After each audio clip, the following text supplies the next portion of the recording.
I hope you all have your Bibles with you, or you have it on your phone where you can look at. If not, you can pick one up from the back. And this morning, I have been asked to speak on the topic of discipleship. Now, there's a story told of this old lady who went out to get a talking parrot. Now, she figured she doesn't have anybody to talk to, so might as well get a pet which can be her companion as well. So she goes to the shop and she picks out this parrot which can talk, and brings it home. Keeps it in front of her, sets it up nicely in the cage, pulls up a chair, and she wants the parrot to talk. And she sits there, but the parrot doesn't talk. And she does this the whole day, and the parrot still doesn't talk. She goes back the next day to the shopkeeper and says, "Your parrot doesn't talk." The shopkeeper says, "Don't worry, it happens. Just buy a swing and put it inside. Because parrots love to swing before they begin to sing. So then that might just work." That's what she did. She bought a swing, put it inside. Now the parrot was swinging. She's waiting there, waiting for the parrot to talk, and the parrot still won't talk. She goes back the next day. And she says, "I put the swing, the parrot still won't talk." The shopkeeper says, okay, try putting a mirror. Parrots love to see each other in the mirror, then definitely the parrot will talk. Well, that's what she did, the old lady. She put a mirror, and all that the parrot now did was it was swinging while looking at itself in the mirror. That's all what happened. The next morning, tragedy struck. Parrot died. Now the old lady, saddened, she goes back to the shop demanding an explanation. "Your parrot, you sold me, it didn't talk and now it's dead." The shopkeeper said, "Okay, did the parrot say anything at all before it died?" Well, she said, the parrot did ask one question, it just didn't make sense. The parrot asked, "Do you have any food in the house?" Did you get it? Some of you got it. The lady did everything possible to entertain the parrot, but didn't set any food in front of it. And obviously, the parrot died. And I think the illustration kind of explains our Christian life for some of us. We're busy people, right?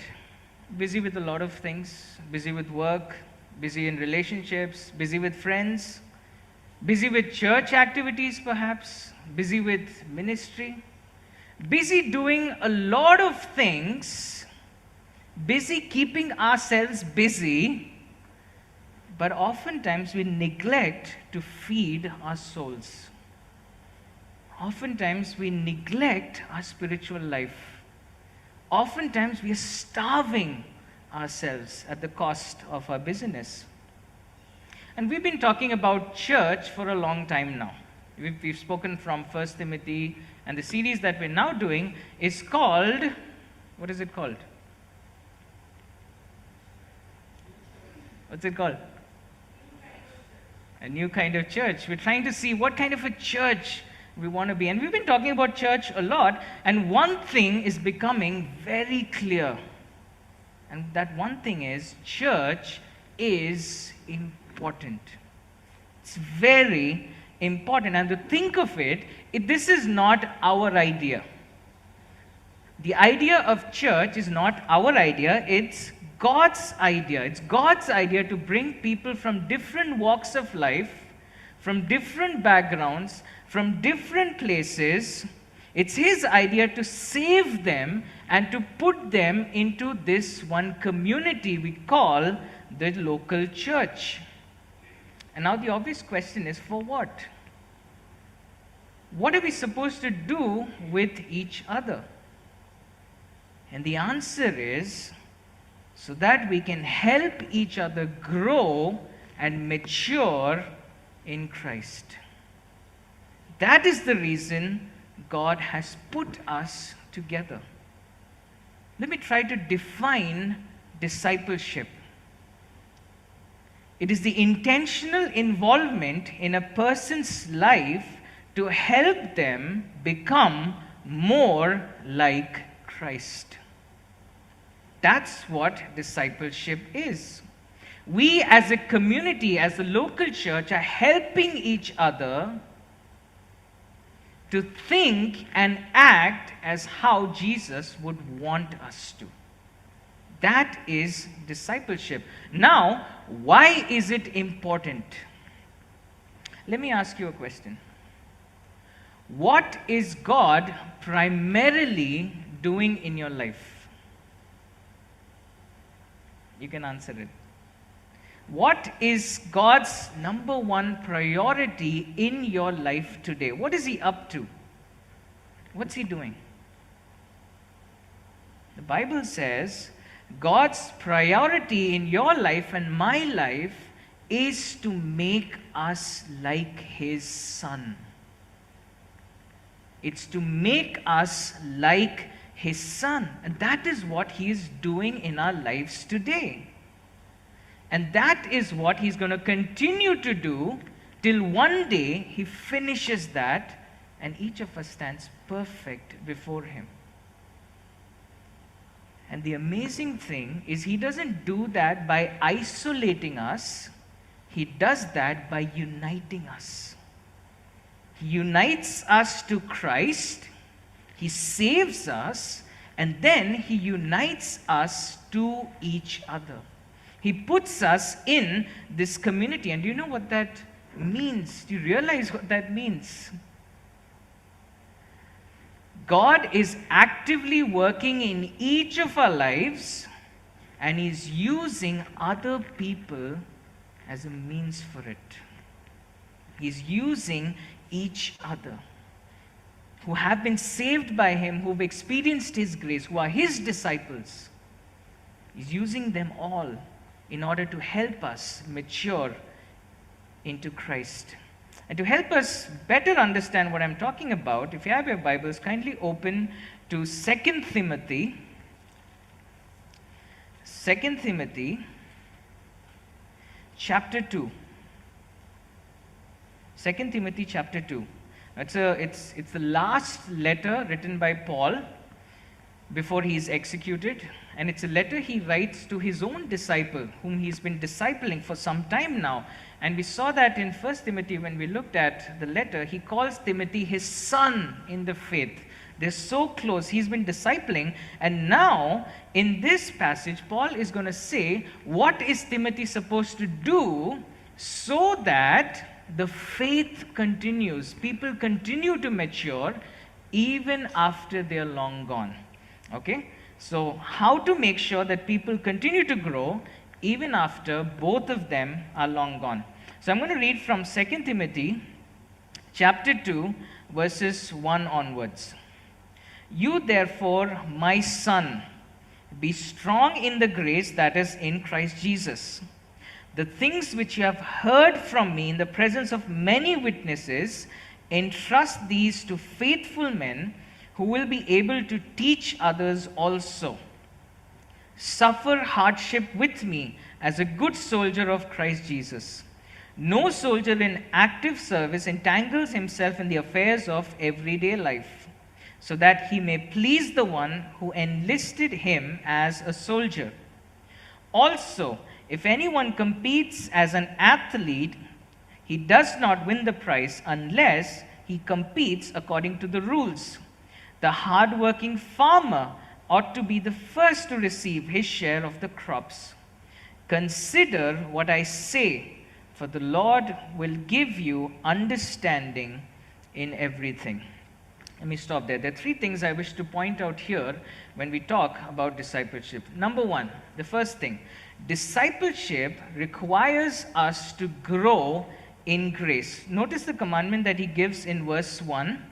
What does he say? My son, be strong in the grace that is in Christ Jesus. So before Timothy could go out and help others, disciple others, bring them up, mature them, he needs to make sure that he himself is first of all committed to his own growth in Christ. Now, what does be strong in the grace mean for us? To grow in grace is to mature as a Christian, to let God's word dwell richly in us. It means to be committed to Christ no matter what. It means to follow Him. It means to obey Him. It means to love Him. It means to honor Him no matter what. That is what growing in the grace means. And that is essential. Why? That is essential because in order to disciple someone, to help them become more like Christ, to help them think and act as how Christ would want them to, we need to first of all know how to apply God's word in our own lives. We need to first of all know what it means to grow. We need to know what it means to be discipled by Christ. So that's number one.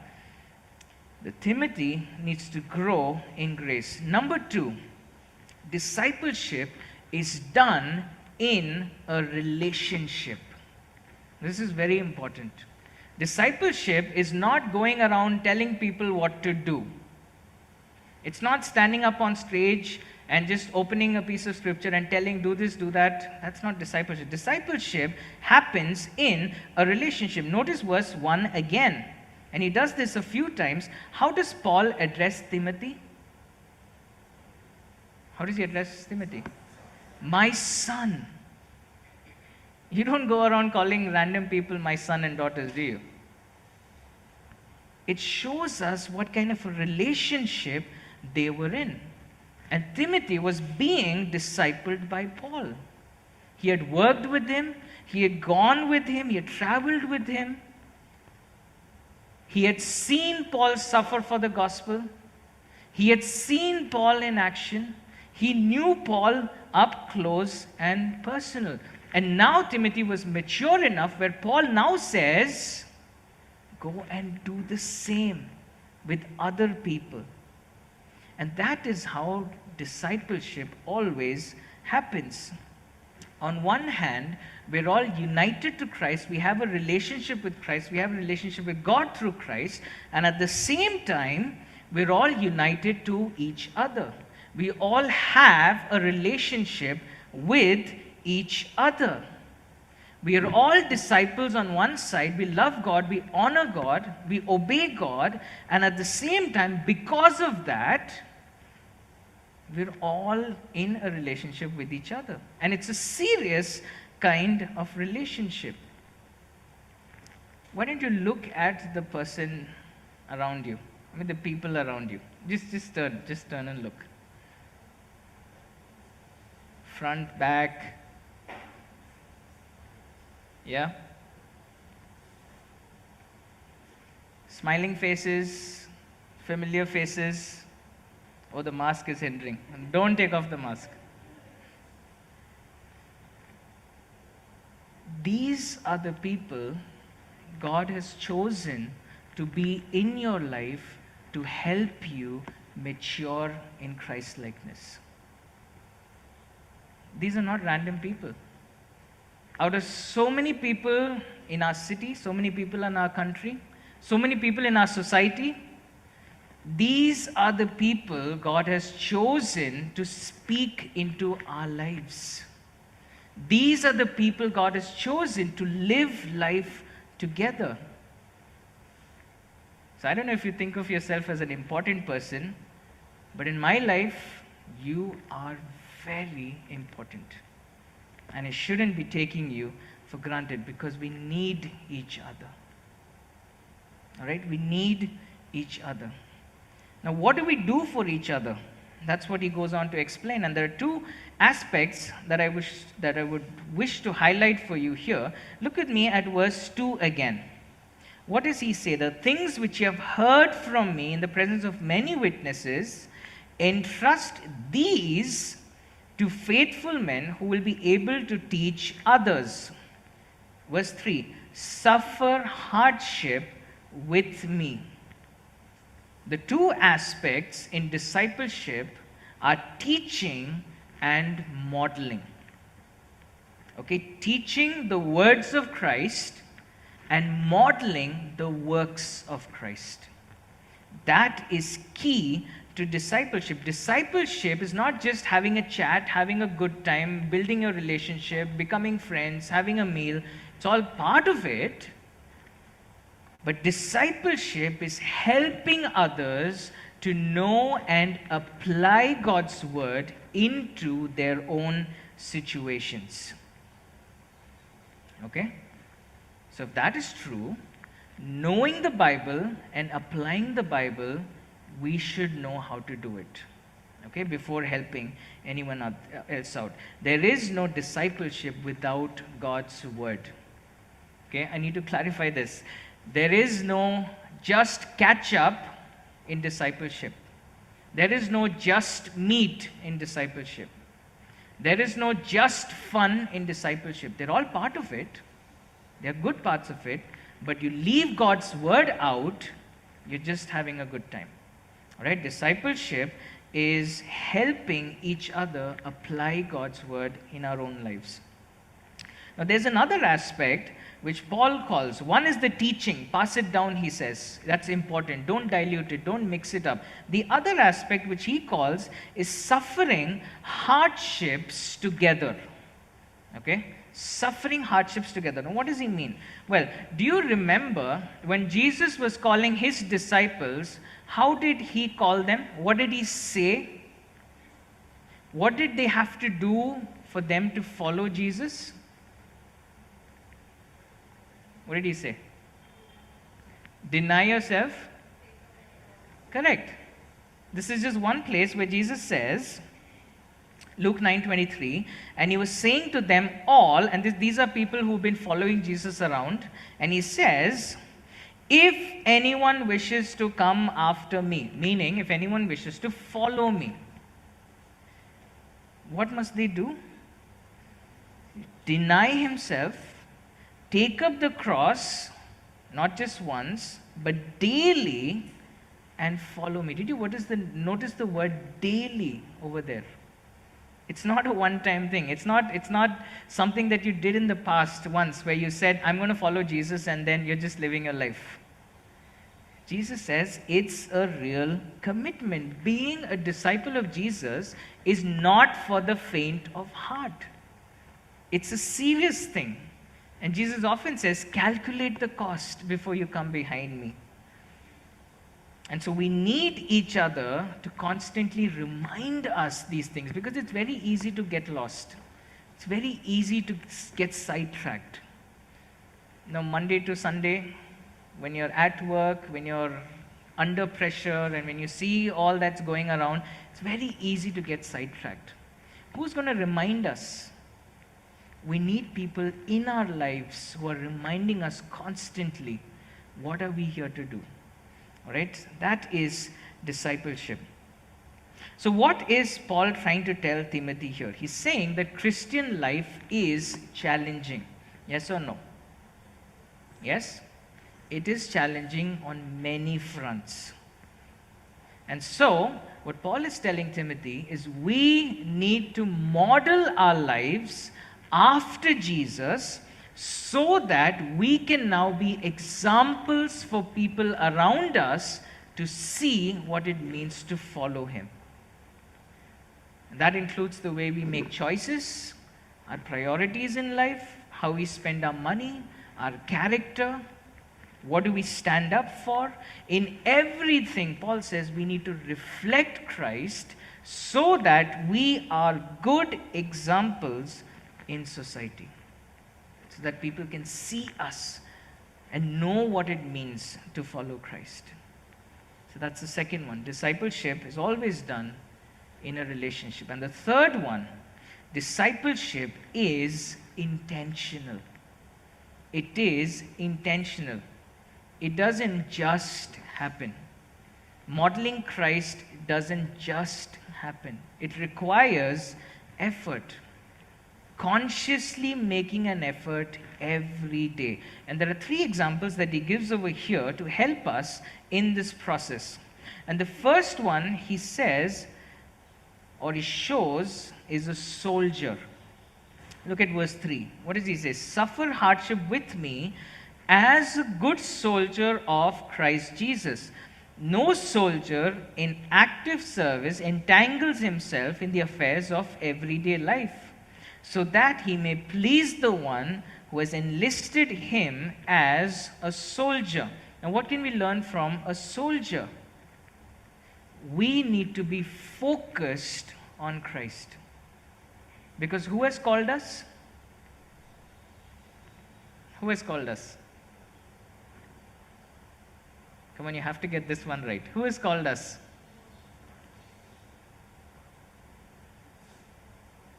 Who's called us? God, Jesus, correct. God has called us in Christ. Jesus has called us. We are His. And as we go through life, there will be temptations in life. There will be many trials in life. Sometimes work can become a temptation.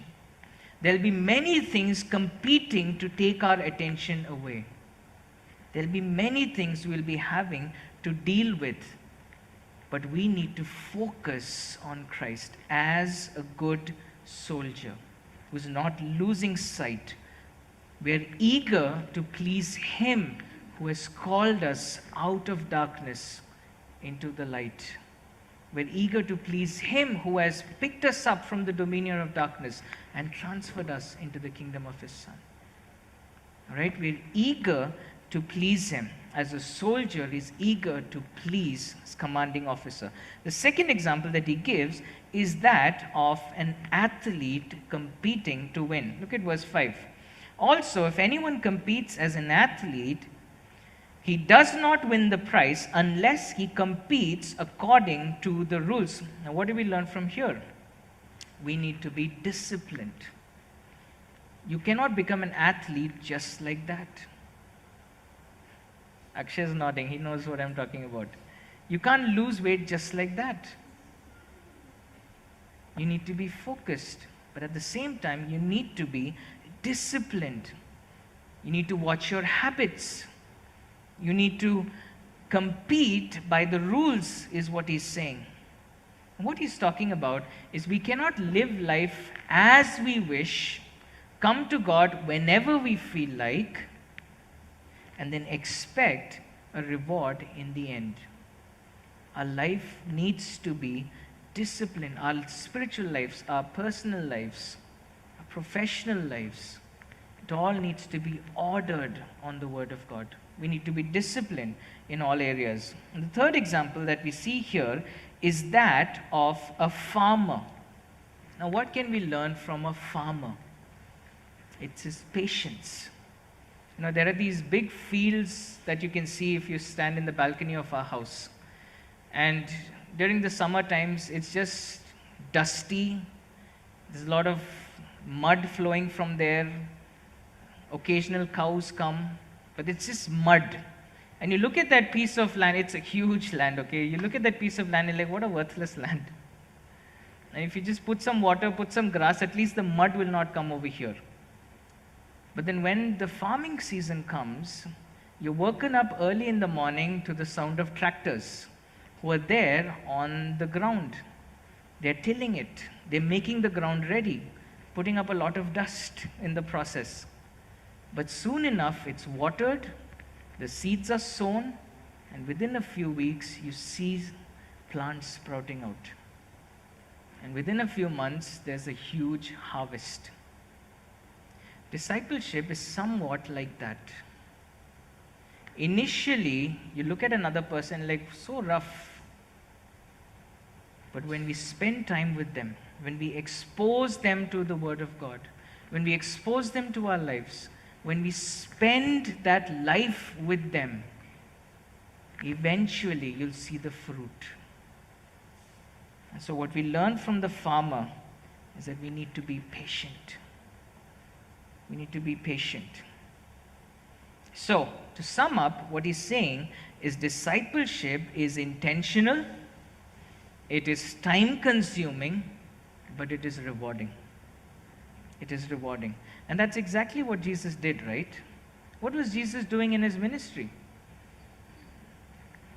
He called a bunch of guys, rugged men, uneducated men. He called them so that they could be with him and watch him in ministry. The open fields were the teaching points. When they were invited for marriages or dinners, they served as teaching moments. That's how Jesus discipled his disciples. He lived with them, he kept them, and they saw him up close and personal. And by the time Jesus was done with them, these bunch of uneducated guys, they went out and changed the world. That is the power of discipleship, and that is how discipleship is done. Okay, consistent, slowly, focused, with a lot of patience and a lot of dependence on God. Okay, so how do we do this? If we are called to disciple, and by the way, if you open Matthew chapter 28, that's the last chapter. What did Jesus tell his disciples right before he ascended into heaven? What did Jesus tell his disciples? Go and make what? Very interesting choice of words. He didn't say go and make converts. He didn't say go and make Christians. He didn't say go and make believers. And all that is true, but he says specifically go and make disciples who would grow, who would be committed, and in turn they also would make disciples of Christ. And that's how God's kingdom grows. So how do we do this? And where do we begin? The first, I'll just give you 2 steps, okay? And both are I. One is identify, one is invest. Right? It's not on the screen. One is identify and the other is invest. One is identify, the other one is invest. That's it. Degree done. You're qualified. That's what discipleship is. Identify. The first step is to identify. Identify someone whom you already connect with, whom you get along with. Don't go up to them and say that, hey, I want to disciple you. Are you interested? Don't do that. Somebody you already get along with, somebody who's probably a friend of yours, somebody you connect with. It's very important to identify families, especially with teenage children. It's always a struggle. You connect over there. That's how you begin. You identify. You meet each other. You teach life to one another. Be proactive in looking. If you're a youngster and you look up to somebody who's older to you, you see wisdom in how they live their life, go up to them and ask them, would you be willing to spend some time with me? Make it consistent. Identify whom you want to be involved with. And I would want to caution here, if you're meeting individually, it's best men meet with men, women meet with women. All right? You mix that up, we'll land in trouble. And we don't want that. All right? But it's important for us to identify. And the second step, what is the second step? Invest. All right? Invest your life into others. Start meeting regularly. Right? Meet up. Because discipleship is intentional. It doesn't just happen. Get to know them. Allow them to get to know you. Enjoy life together. Pray with each other. Discuss your struggles with each other. Go to the Bible together. Do ministry together. Discipleship is not saying that, hey, I figured out everything, now come, I will teach you. It's saying that, hey, we all have struggles, let's figure this out together. Let's go to God's Word, dig in together. Let's figure out together what God wants from our life. Share your life, share your struggles, pray for each other. Be there for one another. You don't have to say things, but when somebody is going through a very difficult time, be there. If somebody is having a very good time, be there. It's all about relationship. But remember, we need each other. We need each other in order to mature in Christ likeness. Let me close with a powerful story of a runaway slave. There was this young slave in a rich man's house. For whatever reason, the slave got tired and he decided that he's going to run away. So he gathered the courage, took some money, and then he just ran away. And he ran away to the biggest city he knew at that time. That was the city of Rome. He figured that since the population is so high, I could just get lost as one among the crowd. But as God would have it, he ends up in the same prison the Apostle Paul was in. He's there, and in prison, he hears the gospel and he gives his life to Christ. This runaway slave who's running away to get lost in the crowd, he finds Christ in a prison cell. Over time, they build this relationship. They go close to one another. And soon the slave became very useful to Paul. And once Paul finds out where he's coming from, Paul decides to send him back to his owner with a letter. And if you've not figured out by now, the runaway slave is the slave Onesimus. And the letter that Paul wrote is a letter to Philemon, which we have in the New Testament. And look how he talks about this slave when he sends him back. I appeal to you for my child Onesimus, whom I have begotten in my imprisonment. Notice the language. It's not, I found this guy, now he's cleaned up, he's good. He says, no, I went through this. It's an emotional experience. I've had this child in my imprisonment. And then he says, who formerly was useless to you, but now is useful both to you and me. This was an unbelievable transformation in this slave's life. And so he sends him back. And history would tell us that later on, Onesimus, he became one of the bishops in the church in Colossae. Not only that, we have a runaway slave to thank for our New Testament, because he's the one who was instrumental in gathering and preserving much of Paul's letters. This runaway slave. And later on, in his old age, he was martyred for Christ under the Roman Emperor Trajan. Why? Because he refused to deny Christ. This is a man who ran away to this big city to get lost in the crowd, but this is the man God chose for his kingdom. And how he grew was through Paul's discipleship. That is how important discipleship is, from thief to a bishop, from a slave to a son. That is what God does. And that is what God is willing to do, accomplish through discipleship. Let me close with this quote.